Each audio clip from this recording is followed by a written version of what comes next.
ముందుగా గురువు గారికి ధన్యవాదాలు తెలుపుకుంటూ పాల్గొన్న మీ అందరికీ కృతజ్ఞతలు. सबसे पहले परम गुरु ब्रह्मश्री पितामह पत्री जी को धन्यवाद देते हुए आप सबको भी धन्यवाद ब्रह्म विद्या राज्य लक्ष्मी दे रहे हैं। మరి ఈరోజు మన జీవితంలో దుఃఖానికి కారణం, భోగానికి కారణం, ఆనందానికి కారణం ఏంటో కొంచెంగా తెలుసుకుందాం. तो आज के विषय में हम हमारे जीवन के अंदर जो भोग है, जो दुख है, उसके जो कारण क्या है उसके ऊपर हम चर्चा करेंगे। అసలు మనం ఈ కర్మలు ఎందుకు చేస్తున్నాము, దీని నుంచి ఎలా బయటపడగలము అనే విషయాన్ని మనం తెలుసుకుందాం. हम इस तरह के कर्म क्यों करते हैं और इस तरह के कर्मों से हमें मुक्ति कैसे मिलती है, इससे हम बाहर कैसे जाएंगे, इसके बारे में विस्तृत में चर्चा करेंगे। మనందరము ఇప్పుడు ఆనందకరమైన జీవితం కోసం ప్రయత్నిస్తున్నాం. वर्तमान समय में हम सब आनंदमय जीवन बिताने के लिए प्रयत्न कर रहे हैं। అందుకని మనందరము కూడా భూమి మీదకు వచ్చిన వాళ్ళు కూడా ప్రతి వాళ్ళు కర్మ సిద్ధాంతాన్ని నేర్చుకుంటే ఆనందంగా జీవించగలరు. इसीलिए जो लोग भी इस धरती पे जन्म लिया है वह सब कर्म सिद्धांत को यदि समझ लेते हैं, सीख लेते हैं, तो उनका जीवन को आनंदमय रीत से जी सकते हैं। ఈ కర్మ సిద్ధాంతం నేర్చుకోకపోతే यदि वे लोग ये कर्म सिद्धांत को नहीं सीख पाएंगे तो ఏది మంచి ఏది చెడు, क्या भला है क्या बुराई है, ఏది చెయ్యొచ్చో ఏది చెయ్యకూడదో తెలుసుకోలేము. क्या करना चाहिए और क्या नहीं करना चाहिए, इसके प्रति हमें कोई समझ नहीं होती है। మరి గొప్ప పనులు ఎప్పుడూ రెప్పపాటులో జరగవు. तो महान कार्य पलक झपकते ही नहीं पूरे होते हैं। మరి ఇవన్నీ కూడా మనకి మెల్లిమెల్లిగా అర్థమవుతూ ఉంటాయి. ये सभी बातें हमें समय अनुसार धीमे धीमे से पता चलते रहते हैं। మరి మన అందరము కూడా ఆత్మలమై భూమి మీదకి వచ్చి तो हम सब आत्मा स्वरूप से इस धरती पे आके మనసుతో స్నేహం చేసి मन के साथ में मित्रता बनाते हुए ప్రపంచం వైపు పరుగులు పెట్టి दुनिया की तरफ दौड़ते हुए ప్రపంచమే శాశ్వతం అనుకొని ये दुनिया ही शाश्वत है ऐसा मानकर ఆత్మ చెప్పింది చేయడం మర్చిపోయి आत्मा जो कह रहा है उनकी बातों को ना करते हुए उसे भूलकर మనసు చెప్పినట్టు చేసి मन की बातों का अनुकरण करते हुए ఈ కర్మల చక్రంలో ఇరుక్కుపోయాం. हम इस कर्म चक्र में फंस गए हैं। మరి కృతయుగంలో అందరూ ధ్యానం చేసి तो कृतायुग में सभी लोग ध्यान करके శక్తుల్ని సంపాదించేవారు. शक्ति को प्राप्त कर रहे थे। ఆ శక్తుల వలన వాళ్ళు ఎప్పుడూ ఆనందంగా జీవించేవారు. और वो शक्ति ऊर्जा की वजह से हमेशा आनंदमय जीवन जी रहे थे। మరి యుగాలు మారాక ధ్యానం కోల్పోయారు అందరూ. तो युग परिवर्तन होते हुए धीमे धीमे से उनमें से यह ध्यान लुप्त हो गया है। ఎప్పుడైతే ధ్యానం లేదో జీవితంలో అప్పుడు ఒకళ్ళ మీద ఆధారపడడం మొదలు పెట్టాం. तो जैसे ही उनके जीवन में ध्यान दूर हो गया है तो वो एक दूसरे के ऊपर आधारित होने लगे हैं ఈ ప్రపంచం శాశ్వతం అనుకోవడం మొదలు పెట్టాం. और ये दुनिया जो दिख रही है वही शाश्वत है ऐसा वो मानने लगे थे।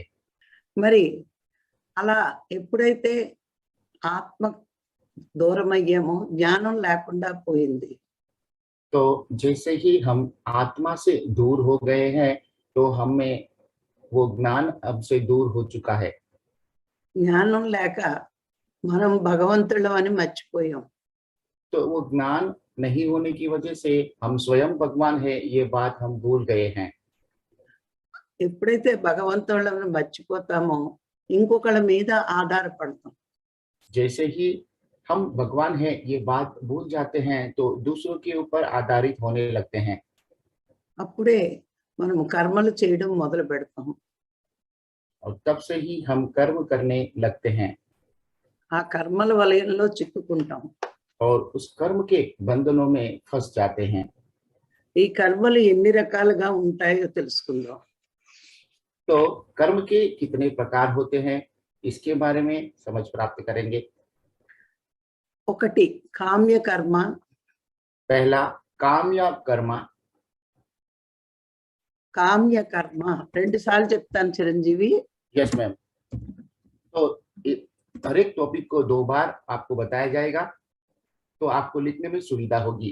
पहला काम या कर्म। నిత్య నైమిత్తిక కర్మ 2. दूसरा नित्य नैमित्तिक कर्म। నిత్య నైమిత్తిక కర్మ. नित्य नैमित्तिक कर्म। 3 పాప కర్మ. तीसरा पाप कर्म। పాప కర్మ. तीसरा पाप कर्म। 4 పుణ్య కర్మ. चौथा पुण्य कर्म। పుణ్య కర్మ. चौथा पुण्य कर्म। 5 విహిత కర్మ. पांचवा विहित कर्म। విహిత కర్మ. पांचवा विहित कर्म विशेष रूप से करने वाले कर्म, इसके दूसरा तात्पर्य भी होता है। 6 ప్రాయశ్చిత్త కర్మ. छठा प्रायश्चित कर्म। ప్రాయశ్చిత్త కర్మ. छठा प्रायश्चित कर्म। 7 నిష్కామ కర్మ. सातवां निष्काम कर्म। నిష్కామ కర్మ. सातवां निष्काम कर्म। 8 సత్య కర్మ. आठवां सत्य कर्म। సత్య కర్మ. आठवां सत्य कर्म। ఫస్ట్ కామ్య కర్మల గురించి తెలుసుకుందాం. तो इन कर्म के में सबसे पहला कर्म काम्य कर्म, इसके बारे में विस्तृत जानकारी प्राप्त करेंगे। ఈ కామ్య కర్మలు ఏమిటి అంటే కోరికతో చేసేవి.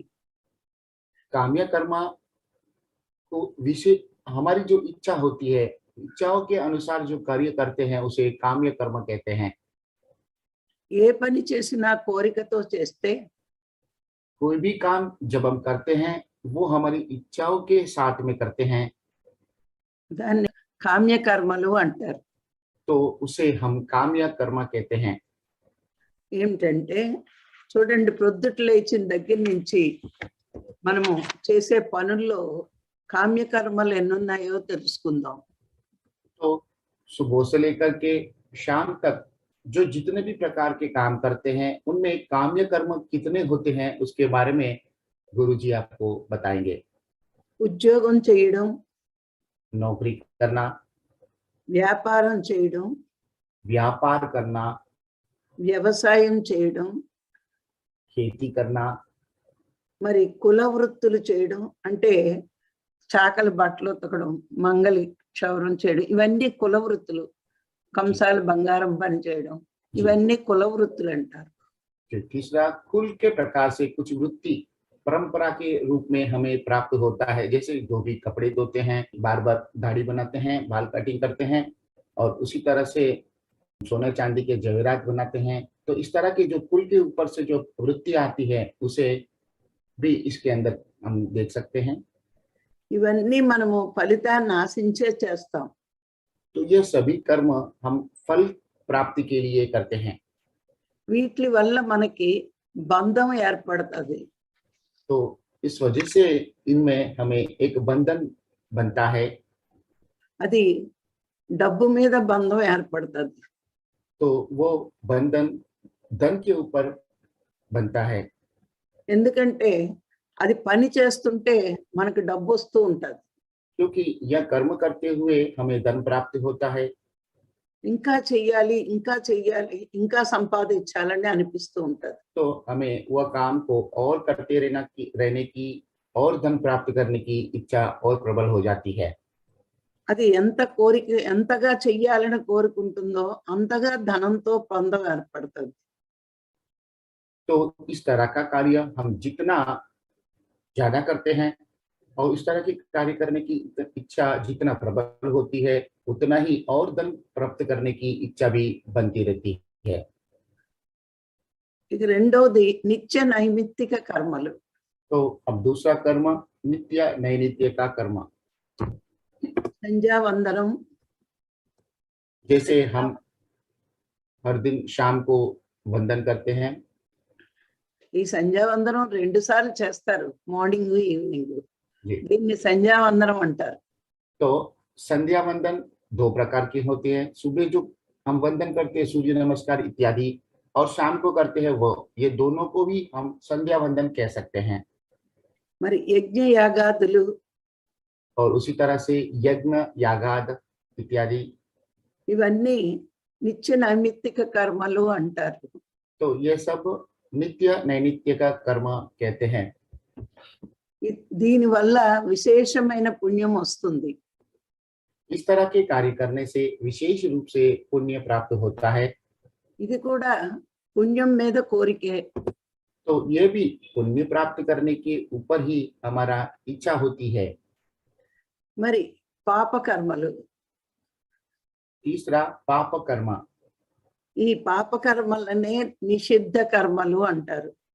इन पाप कर्म को ही निषिद्ध कर्म भी कह सकते हैं। ఈ పాప కర్మలు ఏమిటి అంటే ఎవరు చెయ్యకూడనివి. तो पाप कर्म ऐसे होते हैं जो किसी को भी नहीं करने होते हैं। ఇవి ఏమిటి అంటే జీవహింస, जैसे जीव हिंसा, దొంగతనము, चोरी, దొంగతనము, चोरी करना, వ్యభిచారము, व्यभिचार, మద్యపానము, मद्यपान జూదము, और जूद, ఇవన్నీ ఎవ్వరూ చెయ్యకూడని పనులు. तो ये कार्य किसी को भी नहीं करने होते हैं। इस तरह के काम है ये। ఇవి భగవద్గీతలో పంచమహాపాపాలు అని చెప్పాడు. तो इन्हीं कर्म को पंच महापाप भी कहा है भगवद गीता में। అందుకనే కృష్ణ భగవానుడు ఇవి చేసిన వాళ్ళు అధోగతి పాలవుతారు అని చెప్పారు. इसलिए गीता में श्री कृष्ण भगवान ने ये कहा है, इस तरह के पाप कृत्य जो भी करते हैं वो अधोगति को प्राप्त करते हैं। చాలా మంది చెయ్యడం ద్వారానే కర్మ వస్తుంది అనుకుంటారు. बहुत से लोग करने से ही कर्म आते हैं ऐसे सोचते हैं। కానీ ఒక పాపపు ఆలోచన కూడా పాపమే అవుతుంది అని పత్రి గారు చెప్పారు. जी, लेकिन पाप उत्पन्न होता है, इस तरह का विचार भी जब हम मन में प्रकट करते हैं तो वो भी एक पाप कर्म में बनता है, ऐसा स्वयं पत्री जी कह चुके हैं। ఎవరికైనా చెడ్డ చెయ్యాలని మనం ఆలోచిస్తే किसी को भी बुरा करने की विचार भी हमारे मन में उत्पन्न होता है।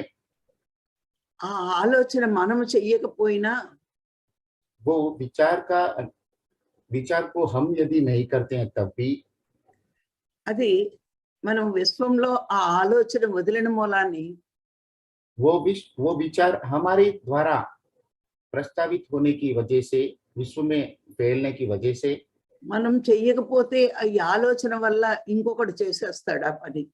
तो वो विचार जो हमने उत्पन्न किए हैं उनको आचरण यदि हमने ना किया तब भी ये कार्य दूसरा कोई किसी के द्वारा वो कार्य होता है। ఒక్కొక్కసారి మన ఆలోచనే ఎదుటివాడు చెడు చేయడానికి కారణం అవుతుంది. कभी कभार हमारे विचार ही दूसरों को पाप कर्म करने के लिए प्रेरित करता है। అందువల్లే పత్రి గారు చెడ్డ ఆలోచనలు కూడా ఉండొద్దు అని చెప్తారు.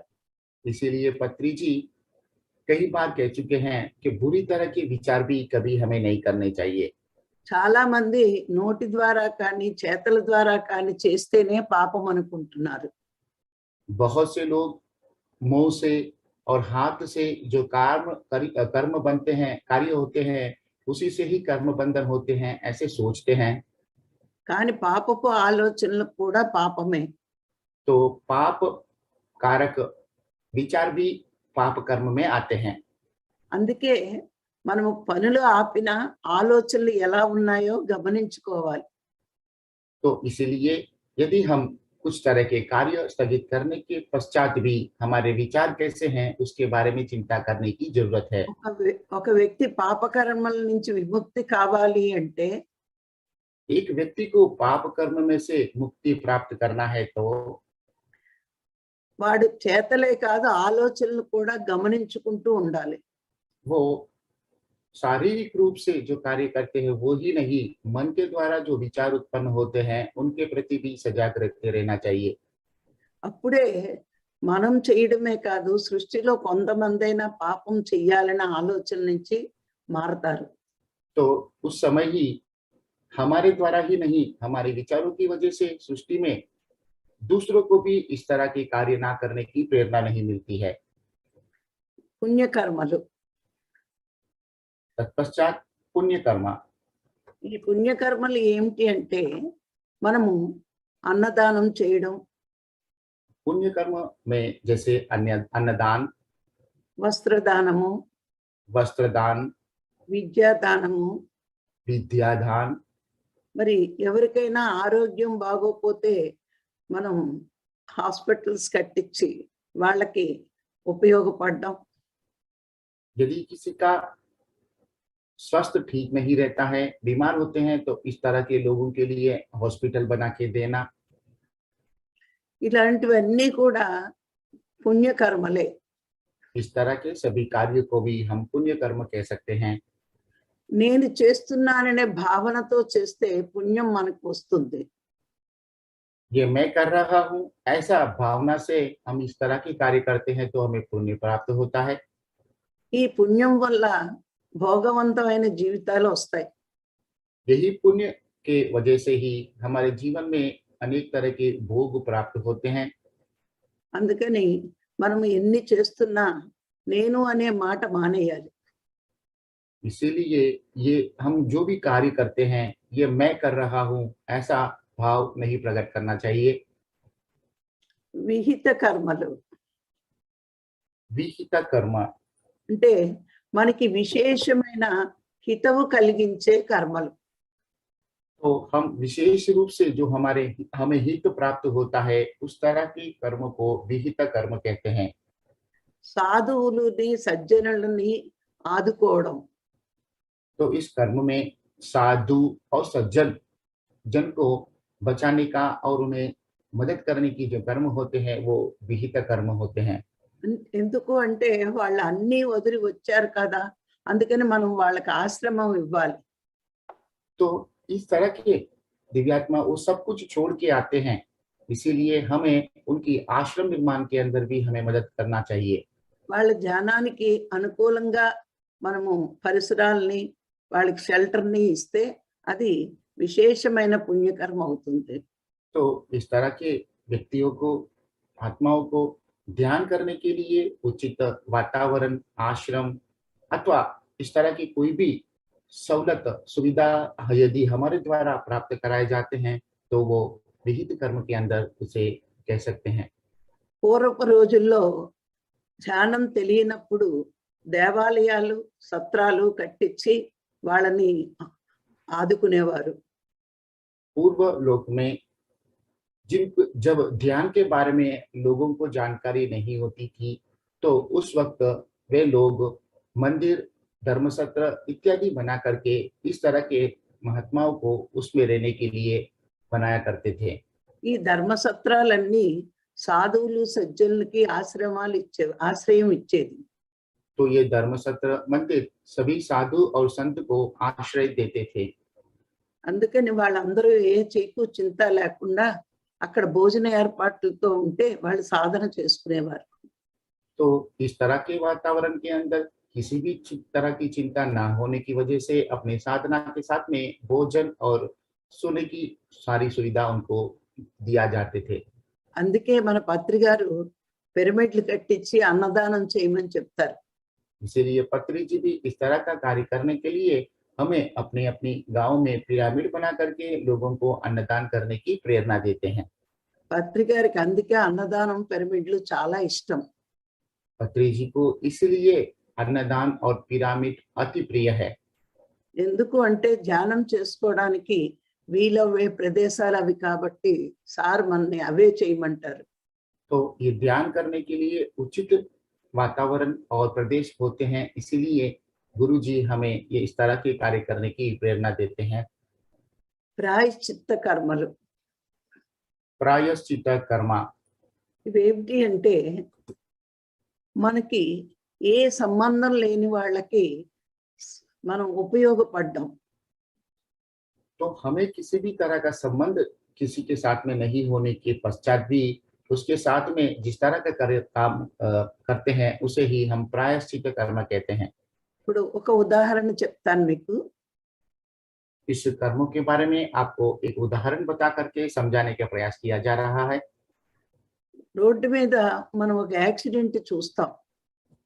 यदि रोड के ऊपर अचानक कोई अकस्मात होता है అప్పుడు మనము నాకెందుకులే పోలీసులతో గొడవ అవుతాదని వదిలి వెళ్ళకూడదు. तो उस वक्त उससे मदद करने के लिए अरे मैं क्यों करूं, इस तरह का कार्य करने से मुझे पुलिस के साथ में मुझे चिंता होगी, तकलीफ होगी, ऐसा सोच के हमें नहीं जाना चाहिए। మనం చూసినప్పుడు వాళ్ళని తీసుకెళ్లి హాస్పిటల్లో జాయిన్ చేసి రావాలి. यदि हमारे साथ में इस तरह की दुर्घटना बनती है तो हमें उसे मदद करनी चाहिए और उसे हॉस्पिटल ले जाने का कार्य करना चाहिए। లేదా పోలీసులకైనా ఇన్ఫర్మేషన్ ఇచ్చి అంబులెన్స్ తెప్పించాలి. अथवा पुलिस गण को अथवा एम्बुलेंस को बुला करके उनकी मदद करने की प्रयास करना चाहिए। అంటే అవతల వ్యక్తులతో మనకి ఏ సంబంధము లేదు, కానీ यहाँ पे उस दुर्घटना ग्रस्त व्यक्ति के साथ में हमारा कोई संबंध नहीं होता है, फिर भी మనం మానవత్వంతో వాళ్ళకి ఉపకారం చేయడానికి ప్రయత్నించాలి. हम मानवत्व के रूप में दूसरों को मदद करने की प्रयत्न करते रहना चाहिए। ఇది మన పాపంలో కొంత పరిహారం అవుతూ ఉంటుంది. तो इस तरह के कार्य करने से हमारे जो पाप कर्म है उसमें से कुछ अंश दूर हो जाते हैं। మరి నిష్కామ కర్మ तत्पश्चात निष्काम कर्म అంటే పుణ్యం చేస్తున్నా నేను చేస్తున్నాననే భావన వదిలి मतलब पुण्य कार्य करते हुए भी मैं कर रहा हूं ऐसा भावना छोड़ते हुए భగవంతుడు నా చేత చేయిస్తున్నాడనే భావనతో ఉండాలి. भगवान स्वयं मेरे द्वारा करवा रहे हैं ऐसी भावनाओं के साथ में रहना चाहिए। మరి ఆ ఫలితాన్ని కూడా భగవంతుడికి అర్పించాలి. और उस तरह के कार्य में जो भी फल प्राप्त होता है ये भगवान को ही समर्पित करते रहना चाहिए।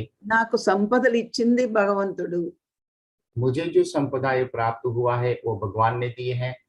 నాకు ఆరోగ్యాన్ని ఇచ్చింది భగవంతుడు, मुझे जो स्वास्थ्य मिला है ये भी भगवान ने दिया है। ఇవ్వడానికి అవకాశం ఇచ్చింది కూడా భగవంతుడే. तो मुझे कुछ इस तरह की सेवा करने के लिए जो मौका दिया गया है वो भी भगवान के द्वारा ही दिया गया है। అందుకే ఈ ఫలితం కూడా భగవంతుడిదే అని అర్పించాలి. इसीलिए इसमें से जो फल प्राप्त होता है यह भी भगवान का है, इसीलिए वो उन्हें अर्पण करना चाहिए। ఇది నిష్కామ కర్మ అవుతుంది. ये निष्काम कर्म होता है। మరి సత్యకర్మలు, अंत में सत्य कर्म। ఈ నిష్కామ కర్మ ఫలితం వల్లే మనం ఈ సత్యకర్మల్లోకి వస్తాం. तो निष्काम कर्म का फल की वजह से ही हम सत्य कर्म में आते हैं। ఎక్కడైతే మన పుణ్యకర్మలు నిష్కామ కర్మ ఫలాలు ఎక్కువ అవుతాయో, ఎక్కడ ఉంటాయో जहाँ पे पुण्य कर्म निष्काम कर्म अधिक होते हैं वहीं पे అప్పుడు ఆత్మకి సత్యకర్మలు చేసే అవకాశం వస్తుంది. तभी आत्मा को सत्य काम करने के मौका मिलते हैं। ఇక్కడికి మనం సత్యకర్మల్లోకి వచ్చాక మన ఆత్మ యొక్క ప్రణాళిక అర్థమవుతుంది. तो सत्य कर्म कार्य करने की प्रेरणा जब मिलता है तभी आत्मा का जो काम होता है वो हमें समझ में आते हैं। ఇక్కడికి వచ్చాకే ఆనందం మొదలవుతుంది. या यहाँ पे आने के पश्चात ही हमें आनंद प्राप्त होता है। సృష్టిలో ఎన్నో విషయాలు మనం చూస్తూ ఉంటాం, వింటూ ఉంటాం. सृष्टि में हम अनेक विषयों के हम देखते रहते हैं और सुनते रहते हैं। మరి చూసినవన్నీ సత్యం అనుకోకుండా, విన్నవి సత్యం అనుకోకుండా ఇంకా సాధన ఎక్కువ చెయ్యాలి. तो जो हम देख रहे हैं ये सत्य नहीं है, जो हम सुन रहे हैं यही सत्य नहीं है, ऐसे मानकर और गहराई पूर्वक साधना करते रहना चाहिए। ఇక్కడ నుంచి మనం ధ్యాన మార్గంలోకి అడుగు పెడుతూ ఉంటాం. यहीं से हम ध्यान मार्ग में आगे बढ़ने की प्रेरणा हमें प्राप्त होती है। ఈ సృష్టిలో జ్ఞానం సముద్రం అంత ఉంది. इस सृष्टि में ज्ञान महासागर की भांति है। సముద్రంలోంచి ఒక బకెట్ నీళ్లు తీసుకుని సముద్రాన్ని అంతా తెచ్చేసాను అని అనుకోకూడదు. तो उस सागर में से एक डोल भर कर के पानी लाने से मैं पूरा सागर को लेके आया हूँ, ऐसा नहीं सोचना चाहिए। అలాగే సాధన చేసిన వాళ్ళు కొంచెం జ్ఞానాన్ని తెలుసుకుని ఈ జ్ఞానం అంతా మాకు తెలిసిపోయింది అనే అహంకారం పొందకూడదు. उसी तरह से ध्यान साधना में थोड़ा बहुत साधना करके संपूर्ण ज्ञान मैंने प्राप्त किया, इस तरह का अहंकार व्यक्त नहीं करना चाहिए। మనకి ఆత్మ దర్శనం అయ్యే వరకు जब तक हमें आत्मदर्शन नहीं होता है, మనకి సంపూర్ణ సత్యాన్ని తెలుసుకునే వరకు संपूर्ण सत्य हमें जब तक पता नहीं होता है, మన మార్గమే గొప్పదని ఎవరితోటి వాదించకూడదు. मेरा मार्ग ही महान मार्ग है, ऐसा किसी के साथ में वाद विवाद नहीं करना चाहिए। ఆ చివరి స్థితి వచ్చే వరకు మనం ఎవరిని అందరూ ఒక్కటే అనే భావన కలగదు.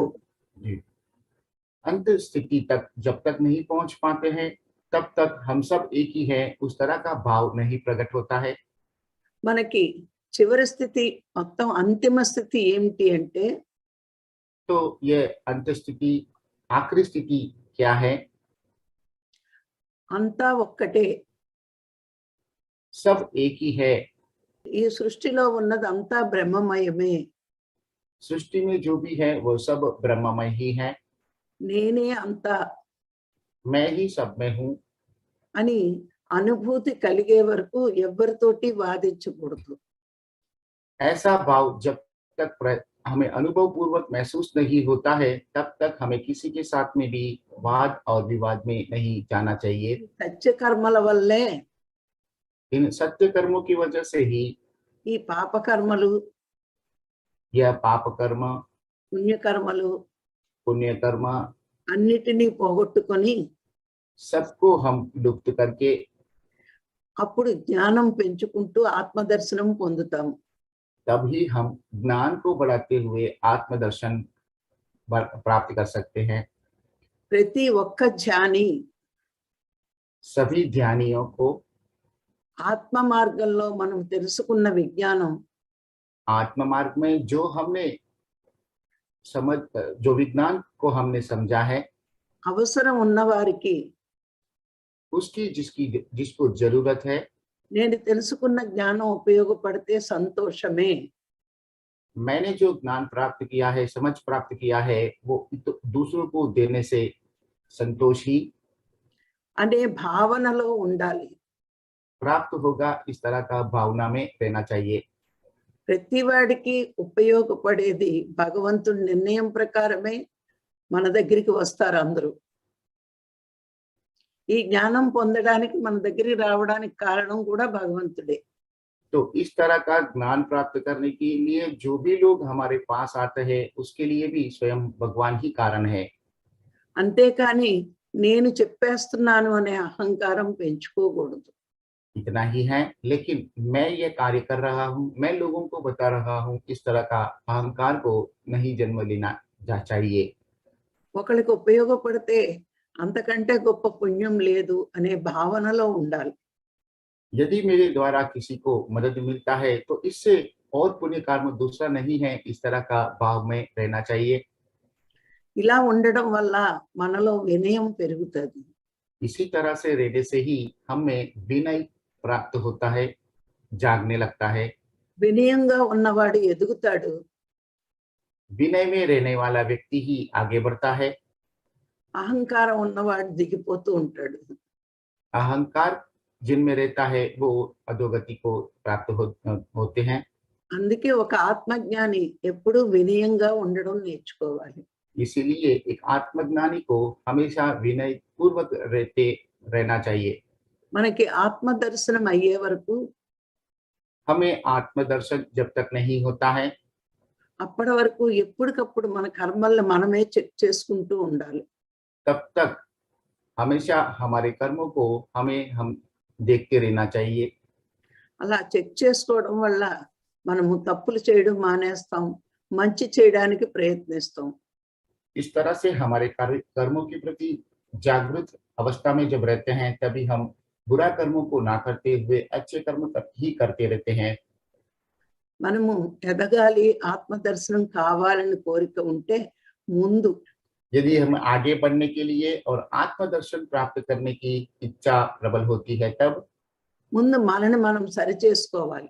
सबसे पहले हमें अपने आप को जांच लेनी चाहिए, ठीक कर लेना चाहिए।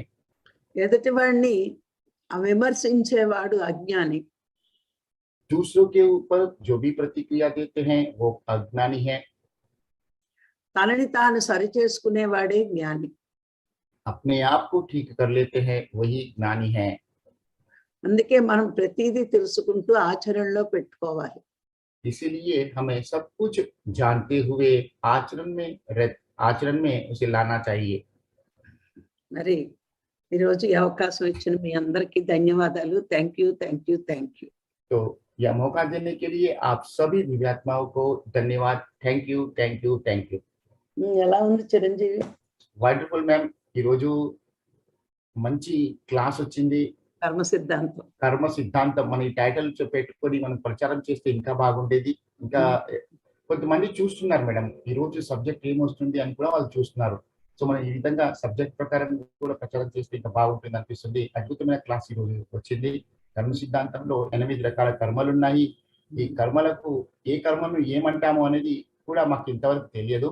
కానీ ఈ రోజు కామ్య కర్మ, నిత్య నైమిత్తిక కర్మ, పాపకర్మ, పుణ్యకర్మ, విహిత కర్మ, ప్రాయశ్చిత్త కర్మ, నిష్కామ కర్మ, సత్య కర్మ, మరి వీటన్నిటికీ కూడా విశ్లేషణ మీరు ఇచ్చారు. మరి ఏ కర్మ చేస్తే దానికి ఎలా ఫలం వస్తుంది, దానివల్ల మన ఈ ఆత్మ జ్ఞాన సాధన మనం ఏ విధంగా ముందుకు తీసుకువెళ్ళగలుగుతాము అనేది విషయం కూడా మీరు చాలా వివరంగా చెప్పారు. ధన్యవాదాలు. Thank you. నిన్న సబ్జెక్ట్ కూడా మరి అందరూ కంగారుగా ఎక్కించుకోలేదంటున్నారు. మరి ఇది చూడు, రక్తము మాంసముగా అవ్వడం ఇవన్నీ మరి వాళ్ళు ఎక్కించుకోకపోతే ఇంకొకసారి చెప్పమంటే చెప్తాను ఇప్పుడు. ఎస్ మ్యామ్, ఎందుకంటే దాంట్లో చాలా విషయాలు మీరు చెప్పారు. అది ఇంకొంచెం వివరంగా మళ్ళీ చెప్పినా అది మాకు ఇంకా అర్థమవుతుంది. అదే అది ఒక్కసారి గీతా మేడం స్పీడ్ గా ఉన్నాను రాసుకోలేదన్నారు. నేను ఒక్కసారి మళ్ళీ రెండు సార్లు చెప్తాను, అది రాసుకోమని గీతా మేడం మళ్ళీ రాసుకోలేను. यस मैम, तो कल के विषय के अंदर भी कुछ विषय के बारे में कुछ दिव्यात्माओं ने उसे ठीक से लिख नहीं पाए थे। तो विशेष रूप से गीता मैम ने अपना अनुभव जो बताया था, उन्होंने बताए थे कि कुछ बातों को उन्होंने नोट नहीं किया और वो रिकॉर्डिंग देख करके लिखने वाले थे। तो माता जी ये कह रहे हैं कि तो आप लोगों की बात को ध्यान में रखते हुए जो लोग ने इस तरह के विषयों के ऊपर नोट नहीं किया है, तो उनके लिए फिर से माता जी बताने वाले हैं, तो आप उन्हें लिख सकते हैं। जी, तो अभी आपको कल के विषय के अंदर जो भी सब्जेक्ट बताया गया है जी, वो सभी फिर से रिपीट किया जा रहा है। तो जिन्होंने कल नोट नहीं किया तो वही लोग यहाँ पे अभी नोट करेंगे। तो जो भी आहार हम लेते हैं वो आहार 15 గడియలకు 15 घड़ियों में మనలో అగ్నితత్వం ఉందని మీ అందరికీ చెప్పాను ఇది వరకు. हम में भी अग्नि तत्व है, ये बात आप सब लोगों को पहले भी माता जी के द्वारा हमें सुनाया गया था। మరి ఈ అగ్నితత్వాన్నే జఠరాగ్ని అంటారు లోన. तो ये अग्नि तत्व के रूप में ही हम में एक जठराग्नि है। ఈ జఠరాగ్ని వల్లే దీని తినిన ఆహారము రసముగా మారుతుంది. इस जठराग्नि की वजह से ही जो भी हमने आहार का सेवन किया है वो लिक्विड के रूप में अथवा प्रवाही के रूप में रूपांतरित होता है। మళ్ళా చెప్తానే yes ma'am, Chiranjeevi. Yes ma'am. మనము తినిన ఆహారం 15 గడియలకు हम जो आहार का सेवन करते हैं वो 15 घड़ियों में జఠరాగ్ని వల్ల जठराग्नि की वजह से రసముగా మారుతుంది. प्रवाही के रूप में रूपांतरित होता है। ఈ రసము రెండో పాయింట్. ఈ రసము दूसरा पॉइंट या रस, ये प्रवाही पदार्थ రక్తముగా మారుటకు खून में परिवर्तित होने के लिए 15 రోజులకు రక్తంగా మారుతుంది. 15 दिन में यह प्रवाही खून के रूप में, लोही के रूप में रूपांतरित होता है। మళ్ళా చెప్తాను. ఈ రసము यह प्रवाही पदार्थ 15 రోజులకు 15 दिनों में రక్తముగా మారుతుంది. खून के रूप में रूपांतरित होता है। అందుకే పక్షానికి 15 రోజులు. इसीलिए पक्षों के लिए 15 दिन होते हैं। మూడో పాయింట్.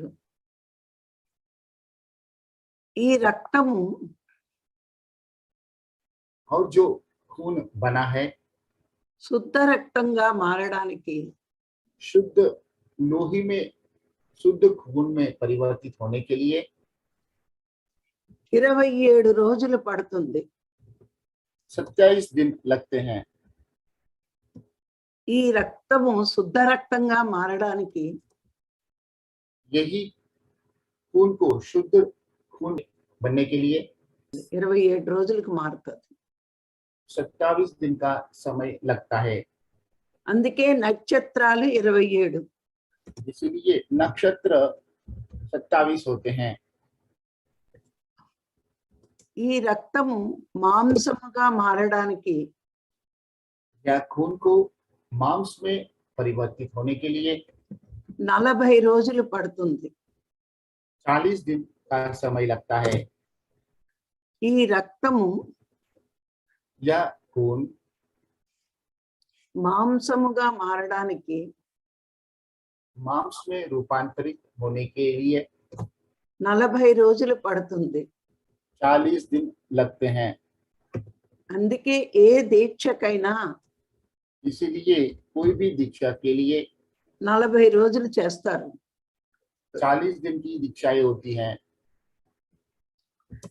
మరి మేధస్సుగా మారడానికి तो यह दीक्षा के बाद में उसे, तो यह सबको ग्रहण करने की जो शक्ति है 52 రోజులు. वो 52 दिनों में प्राप्त होती है। 52 రోజులు 52 दिन ग्रहण तक ये ग्रहण करने की शक्ति में रूपांतरित होता है। అందుకే సంవత్సరంలో వారాలు 52. इसीलिए साल में जो सप्ताह होते हैं वो 52 होते हैं। ఎముకగా మారడానికి 64 రోజులు. तो बोन बोन को, बोन मतलब हड्डियां बनने के लिए 64 दिन लगते हैं। అందుకే మనకి కళలు 64. इसीलिए हमें 64 कलाएं होते हैं। కళలు అంటే సంగీతం, నాట్యం, గాత్రం, చిత్రలేఖనం ఇవన్నీ కళలు అంటారు. जो कला में संगीत, नृत्य, गाना इत्यादि जितने भी कलाएं होती हैं, इन सभी को टोटल कुल 64 तरह की कलाएं होती हैं। మజ్జగా మారడానికి 21 రోజులు పడుతుంది. जानते हैं? బోన్స్ మధ్యలో ఉంటది. अच्छा, तो दो हड्डियों के बीच में जो कूचा होता है, जिसे हम मावा भी कहते हैं, कुछ डॉक्टर इस तरह के कहते हैं, तो वह प्रवाही बनने के लिए तो ये 64 दिन के बाद में और 21 दिन के अंदर हड्डियों का बीच का जो कूचा होते हैं, जिसे हम पढ़ाई काल में सुन चुके हैं, अथवा कुछ तरह का गादी भी कहते हैं, तो ये गादी को बनने के लिए 21 दिन लगते हैं। అందుకే యజ్ఞకుండంలో 21 సమిధలు వేస్తారు. इसीलिए जब यज्ञ का होम होता है उसमें 21 तरह के सामग्री को डालते हैं। 96 రోజులకి శుక్లముగా మారుతుంది. और यह 96 डेज में 96 दिन में शुक्ल के रूप में परिवर्तित होता है, शुक्ल कण। మానవుడి శరీరంలో మరి ఇది 96 తత్వాలు ఉంటాయి అందుకే. तो मानव शरीर के अंदर 96 प्रकार के तत्व होते हैं, इसीलिए यह 96 दिन में इस तरह की वृद्धि होती है। శోణితం 108 రోజులకి అవుతుంది. और 108 दिन में शोणित कण जन्म लेता है। అందుకే ప్రతి మంత్రంలోని 108 ఉంటాయి ప్రతి అష్టకంలో.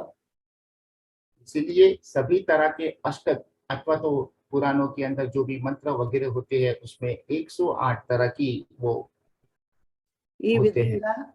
విధంగా మన శరీరము సృష్టికి సంబంధం ఉంటుంది. तो इस तरह से हमारे शरीर को और सृष्टि के बीच में संबंध होता है। మనము ఎప్పుడైతే సరి అయిన ఆహారం తీసుకుంటామో जब సరి भी అయిన శుక్ల శోణితాలు తయారయ్యి సరి అయిన బిడ్డలకు జన్మనిస్తాం.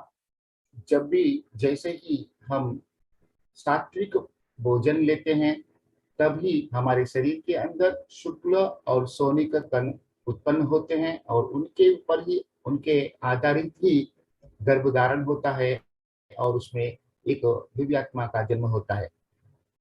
అందుకే ఇది అందరూ కూడా ఇలాంటి విషయాలు తెలుసుకుంటే శాకాహారము ధ్యానము ఎందుకో తెలుస్తుంది. तो इस तरह के विषय को सभी लोग यदि जान लेते हैं तो शाकाहार का महत्व उन्हें समझ में आता है। అందుకే ఇట్లాంటి విషయాలన్నీ ధ్యానులే తెలుసుకోగలరు. तो इसीलिए ही इस तरह की विषयों को एक ध्यान ही समझ में ले सकते हैं। మీకు అర్థమైందో లేదో అని మళ్ళీ ఈ రోజు ఒకసారి చెప్పాను. इसीलिए आप लोगों को समझ में आया है कि नहीं आया, यह सोचकर मैंने फिर से आप सबको पुनरावर्तन किया है। Thank you. धन्यवाद धन्यवाद धन्यवाद। तो अभी आज के विषय के ऊपर किसी को प्रतिक्रिया देना है, अनुभव देना है या सुझाव देना है तो कृपया करके हैंड रेस करके वो बता सकते हैं। नमस्ते गीता जी। नमस्ते राजलक्ष्मी मैडम। नमस्ते चिरंजीवी सर। थैंक यू आपने दोबारा आज अग्नि तत्व के बारे में बताया हमारे लिए। मैंने लिखे लिया है पूरा का पूरा, मैं ध्यान में रखूंगी ये सब। बहुत ही अच्छे तरह से आपने बताया। कल के बारे में जो आपने पुनः बताया उसके लिए बहुत थैंक्स मैडम। ये जठरा आपने ये शब्द यूज किया वो मुझे ज्यादा समझ में नहीं आया। जठरा के वजह से जठराग्नि అంటే जठराग्नि। Yes ma'am. మనకి అన్నం అరిగించేది జఠరాగ్ని. तो जठराग्नि ना। हाँ। जो भी हम आहार का सेवन करते हैं उसे हाँ। पाचन करने में ये जठराग्नि ही मदद करता है। ओके मैडम, अभी आएगा। आज लिख लिया मैंने। और उसके पश्चात బయట हमारे అన్నం ఉడకడానికి బయట అగ్ని ఉండాలి, లోన అన్నం ఉడకడానికి జఠరాగ్ని ఉండాలి. చెప్పండి. बाहर का आहार को पकाने के लिए बाहर की अग्नि की आवश्यकता होती है, उसी तरह से उस आहार को शरीर के अंदर डालने के बाद उसे पचाने के लिए ये जठराग्नि काम करता है। तो हम सात्विक आहार लेते हुए भी हमें ज्यादा जठराग्नि लगेगा क्या? ఓ ఏదైనా किसी भी तरह का आहार को हम सेवन करते हैं उस सभी आहार को దాని వల్లే అరుగుతుందని చెప్పు. जी उन सभी तरह के आहार को लिक्विड रूप में फॉर्म करने के लिए और उसको पूरी तरह से पाचन करने के लिए जठराग्नि ही मदद करता है। ओके, एक नया शब्द सीखा मैंने आज, जठराग्नि। Thank you madam. और इस सब के लिए ध्यान बहुत ही इम्पोर्टेंट है, ये भी मुझे अच्छी तरह समझ में आए। और आज के सेशन में बारे में कुछ बताना चाहती हूँ। आपने आज कर्म सिद्धांत के बारे में बताए हैं। हम क्या करना चाहिए, क्या नहीं करना चाहिए, ज्यादा पाप कर्म नहीं करना चाहिए। मैडम हम कभी दुविधा में पड़ जाते हैं, डायलेमा में पड़ जाते हैं जब भी किसी को मदद करते हैं, जब भी किसी पाप कर्म में पड़ जाते हैं। उदाहरण गुस्सा आते हैं ना, बहुत ही गुस्सा आ जाते हैं किसी विषय पर, तो वो भी क्या पाप कर्म में जाता है ना मैडम? వాళ్ళకి కారణం లేకుండా వాళ్ళ మీద కోపం తెచ్చుకుంటే పాపం అవుతుందని చెప్పు. मैडम, बिना कारण के हम गुस्सा व्यक्त करते हुए किसी को ऊपर हम क्रोधित कर करके उसे कुछ कहते हैं, तभी वो पाप कर्म ही बनता है। ये तो इम्पल्सिव एक्शन बोलते हैं, गुस्सा आना। कभी कभी किसी के ऊपर, किसी बात के ऊपर, फैमिली मेंबर्स के आगे हम गुस्सा हो जाते हैं, तो सॉरी कहने से वो मिट जाएगा कि पाप कर्म ही में जाएगा?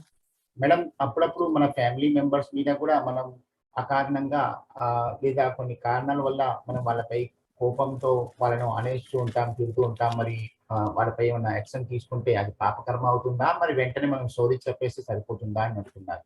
తిట్టడం ఎందుకు, సారీ చెప్పడం ఎందుకు? తిట్టకుండానే ఆలోచించాలి.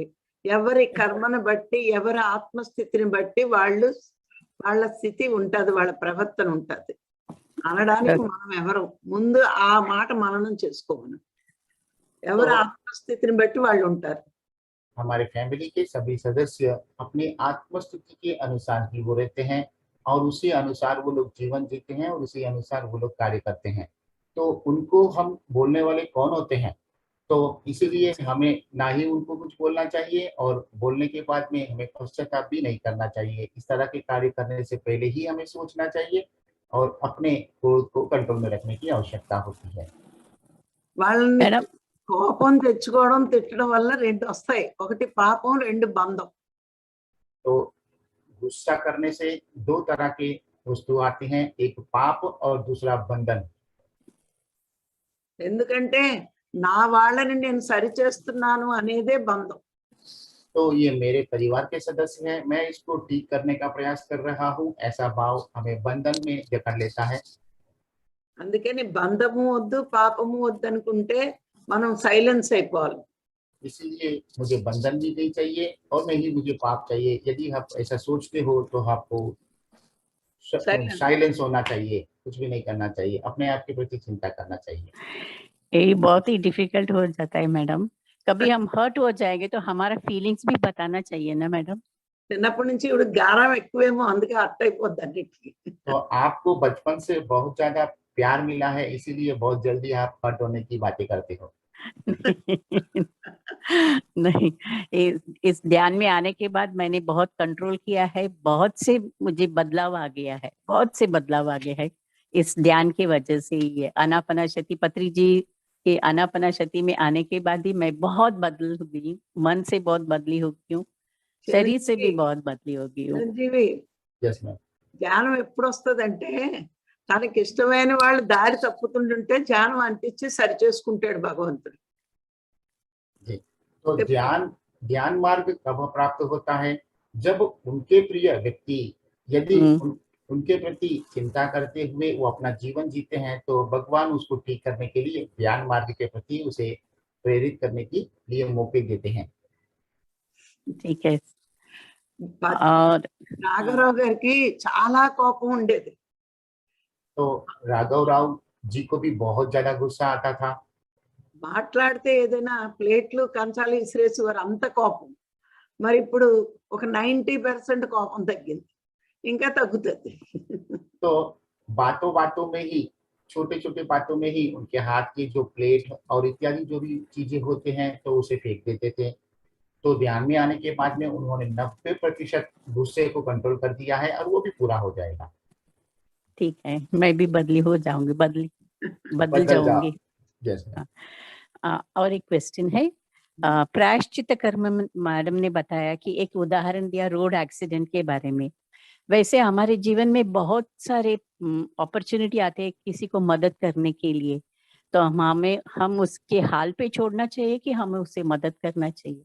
रोड एक्सीडेंट एक उदाहरण मैडम ने दिया है, वैसे बहुत से अपॉर्चुनिटी और एक प्रसंग आ जाता है किसी को मदद करने के लिए, तो हम कैसे डिसीजन लेना चाहिए? उसको मदद करना चाहिए पैसे से, शरीर से और किसी रूप से मदद करना चाहिए कि उसके हाल में छोड़ देना चाहिए? जी మేడం, ఇంతకు ముందు కూడా మేడం ఈ విషయంపై నాతో చర్చ చేశారు కాబట్టి ఆమె చెప్పే ఒక భావనను మరి కొంచెం మీకు అడ్జస్ట్ చెప్పగలుగుతున్నాను. అంటే ఎటువంటి పరిస్థితుల్లోనైనా ఇటువంటి వ్యక్తులకైనా మనం హెల్ప్ చేయొచ్చా? అంటే అతను కొన్ని చెడు కర్మ చేస్తూ ఏదో పరిస్థితులు ఎవరికైనా ఇరుక్కుపోయి చెయ్యి. ఉంటాడు. అక్కడ మరి అలాంటి వాళ్ళని కూడా మనం అక్కడే హెల్ప్ చేయొచ్చా? వ్యక్తిగా చూడకూడదు, ఆత్మగా చూడాలి మనం. ఒక ఆత్మ బాధపడుతున్న శరీరం గాయపడి, వాడు మంచివాడా చెడ్డవాడా కాదు, చేయాల్సిందే, వదిలేయకూడదు. ఇప్పుడు तो మన చిరంజీవి ఎవరైనా ముష్టోడు వస్తాడు, ఆడు మంచోడా చెడ్డోడా అని పెట్టంగా, यस मैम, ఎవరికైనా ఇస్తాం Yes, ఆకలి ma'am. అన్నప్పటికీ. ఇది కూడా అంతే. మరి కొంతమంది ఇతరులకు ఇబ్బంది చేస్తున్నారు, ఆ ఇబ్బంది పెడుతూనే వారికి ఏదో ప్రాబ్లం అయ్యింది, మరి అతడు అసహాయ పరిస్థితిలో ఉన్నారు. సో అలాంటి వారికి మనం మళ్ళీ హెల్ప్ చేయాలా? మరి ఎందుకు చేయకూడదు? వాడి తప్పు వాడు తెలుసుకుంటాడు. ఒక డాక్టర్ అనేవాడు మంచివాడికే వైద్యం చేస్తాను, చెడ్డవాడికి వైద్యం చేయనని అండగా. Okay ma'am. ఇది మనం కూడా అంతే, వాడి గుణాన్ని ద్వేషిస్తాం కానీ వాడిని ద్వేషించం. Okay ma'am. तो गीता जी, किसी को भी किसी भी परिस्थिति में मदद करना चाहिए, सभी आत्म स्वरूप है, इसीलिए जिनको मदद की आवश्यकता है और वो हम कर सकते हैं, तो निश्चित रूप से हमें वो कार्य करने चाहिए।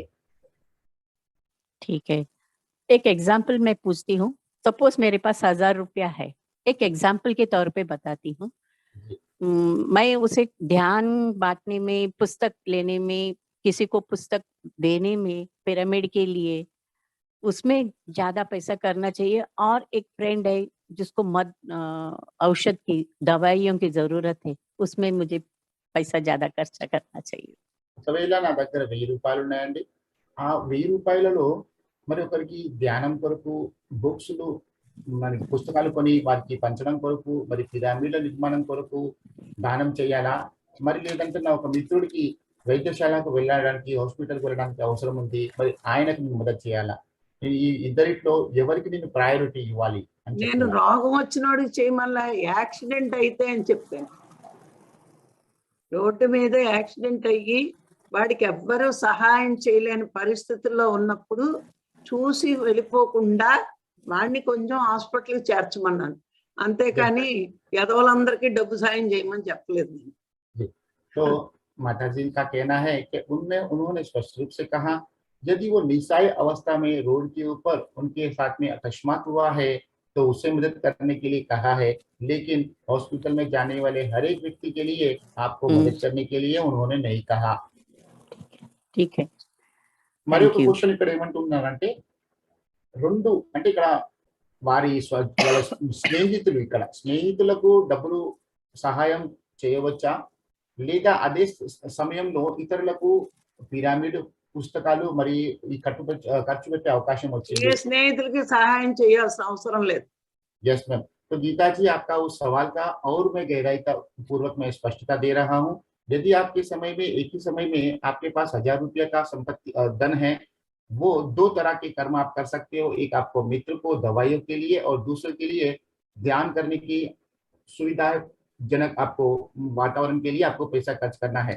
तो उस समय आप ध्यान के इस वातावरण के ऊपर ही पैसे खर्च करना चाहिए, किसी को दवाइयों की खर्च करने के लिए आपको प्रावधान नहीं देना चाहिए। ठीक है मैडम, ध्यान కావాలంటే శత్రువులకి Priority. మిత్రులకి ధ్యానం నేర్పమనండి. यदि संभव है तो आप शत्रु को और मित्र दोनों को ध्यान सिखाइए। जरूर जरूर। డబ్బులు ये आनापाना शक्ति में बताया है, उत्तम धर्म ज्ञान सिखाना ही है, ध्यान में किसी को लाना ही है, वही उत्तम दान है। Thank Yes, you. ma'am. Thank yes, you. वो जरूर Thank you. याद रखूंगी, करूंगी मैं। Thank you so much madam. Thank you Geeta ji. मुझे लगता है सभी लोगों के सवाल आपके द्वारा ही लोगों के सॉल्यूशन हो रहे हैं। सब साइलेंट होकर के आपकी बात सुन रहे हैं और खुश हो रहे हैं, लेकिन गीता जी से प्रेरित होना है, सबको यहाँ पे सवाल करना है। धन्यवाद गीता जी। बहुत सारे क्वेश्चन है, लेकिन सबको चांस मिलना चाहिए, इसलिए मैं चुप बैठती हूँ। ठीक है, wonderful. बहुत सवाल है, कभी मैं Thank- पूछूंगी, जरूर पूछूंगी। Thank you madam, thank you Thank you, ma'am. Chiranjeevi sir, thank you. Thank you Geeta ji. Yes Sarika ji, अपने आप को अनम्यूट करेंगे। आत्मवंदन सर, आत्मवंदन राजलक्ष्मी मैडम। Thank you. नमस्ते मैम। हाँ सर, मुझे एक क्वेश्चन था कि जैसे अभी घर में हम अच्छा कार्य कर रहे हैं तो कोई ध्यान में हमें डिस्टर्ब करता है तो गुस्सा आता है, तो वो भी गलत है क्या? ఒకవేళ మనం ఇంట్లో కూర్చొని ధ్యానం చేస్తున్నాము, మరి అప్పుడు వేరే వాళ్ళు ఏదో శబ్దం ద్వారా మనల్ని డిస్టర్బ్ చేస్తారు, మరి అప్పుడు మనకు కోపం వస్తుంది. సో ఈ విధంగా మనం కోపం చేయడం కూడా తప్పేనా అంటున్నారు? తప్పు కాదు, కరెక్టే. మంచి పనిని ఆటంకపరిచే ఎవరినైనా కేకలేయచ్చు. तो अच्छा कार्य सद्विचार के साथ में जो भी कार्य हम करते हैं, तो उस पे डिस्टर्ब करने के लिए कोई भी आते हैं, बाधा पहुंचाने के लिए कोई भी आते हैं, तो उनके ऊपर गुस्सा कर सकते हैं। धन्यवाद सर। धन्यवाद। तो वही, थैंक यू सर। और वो भी बहुत अच्छा लगा मैडम का कि सब एक ही है, सृष्टि में जो है ब्रह्मा में है, मैं ही सब में हूँ, ऐसा भाव तभी आता है जब हम सत्य की और मतलब उस ज्ञान तक पहुंचते हैं सर। ये बात बहुत अच्छी लगी। धन्यवाद sir. Thank you Sarika ji. Thank you sir, thank you. और गीता जी मैडम के द्वारा बहुत बातें क्लियर हुई। गीता माँ का भी बहुत बहुत धन्यवाद। Thank you Sarika ji. अपने गांव में और ध्यानियों को भी इस सेशन में आने के लिए आप प्रेरित कीजिए। सर के ग्रुप में भी कुछ लोगों को आपको जोड़ने की जवाबदारी दिया गया है, उसके प्रति भी चिंता करेंगे। और आप इसी तरह से सेशन में आकर के सवाल पूछते हुए और दिव्यात्माओं के भी डाउट्स दूर करने के प्रयास हमेशा करते रहेंगे। Thank you ma'am. Thank you. तो अभी हम यह हिंदी सेशन को यहाँ पे समाप्त करते हैं। तो आज आप सबकी उपस्थिति से ही यह सेशन संभव हुआ, इसीलिए मैं ब्रह्मविद वरिष्ठा राजलक्ष्मी जी और इस सेशन को संचालित करने वाले ग्रैंड मास्टर्स और मेरे तरफ से आप सब लोगों को धन्यवाद दे रहा हूँ। मिलते हैं कल सुबह के ब्रह्म मुहूर्त 4 बजे के निशब्द मेडिटेशन तत्पश्चात गुरु जी का दिव्य संदेश। Thank you, thank you, thank you, thank you.